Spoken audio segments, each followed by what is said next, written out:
This is David Holt, IV consultant, with tips on how to give a full dose of antibiotics when you're using a 250cc bag. Vancomycin and azithromycin typically come in a 250cc bag, and despite that huge volume, most nurses are leaving 15 to 20% of the antibiotic in the bag or in the tubing. There are tips on how to avoid doing this at my website and in my third book, 7 IV Antibiotic Mistakes, which you can see on my highly technical graphic here.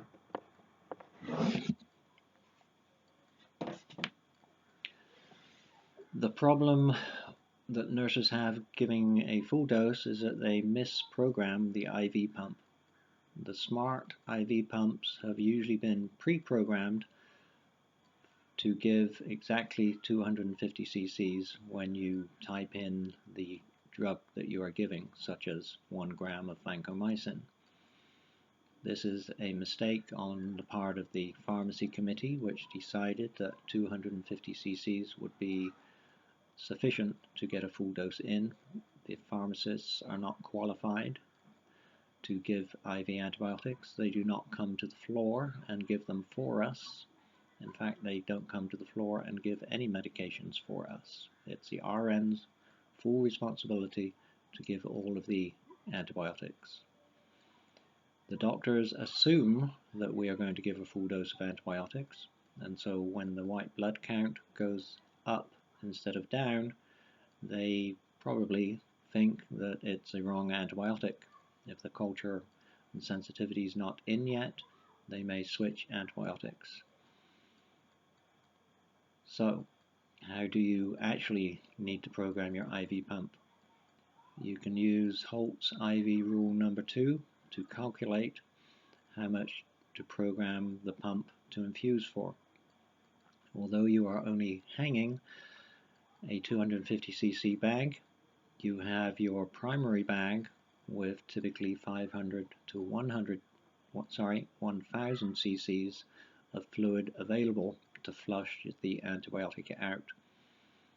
So you'll need to program for 250 cc's plus the 10% overfill, which most manufacturers put in. That's an additional 25, plus the 8 cc's of the secondary IV tubing, plus the typically 22 cc's for the primary IV tubing, plus any extension sets.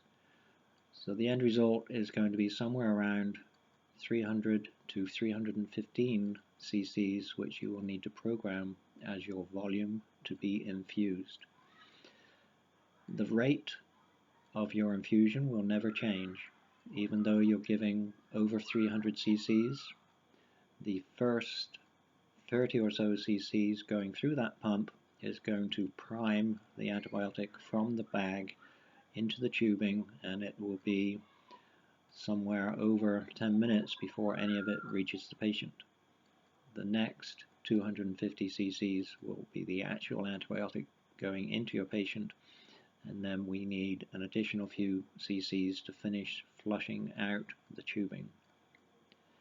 So all told, you'll be looking for about 315 cc's to go through that pump before the alarm sounds on the pump and invites you back into the room to check A, that the bag is actually completely empty, B, that your secondary tubing is also nearly empty, and C, that enough fluid has gone through the system to clear the rest of the IV tubing.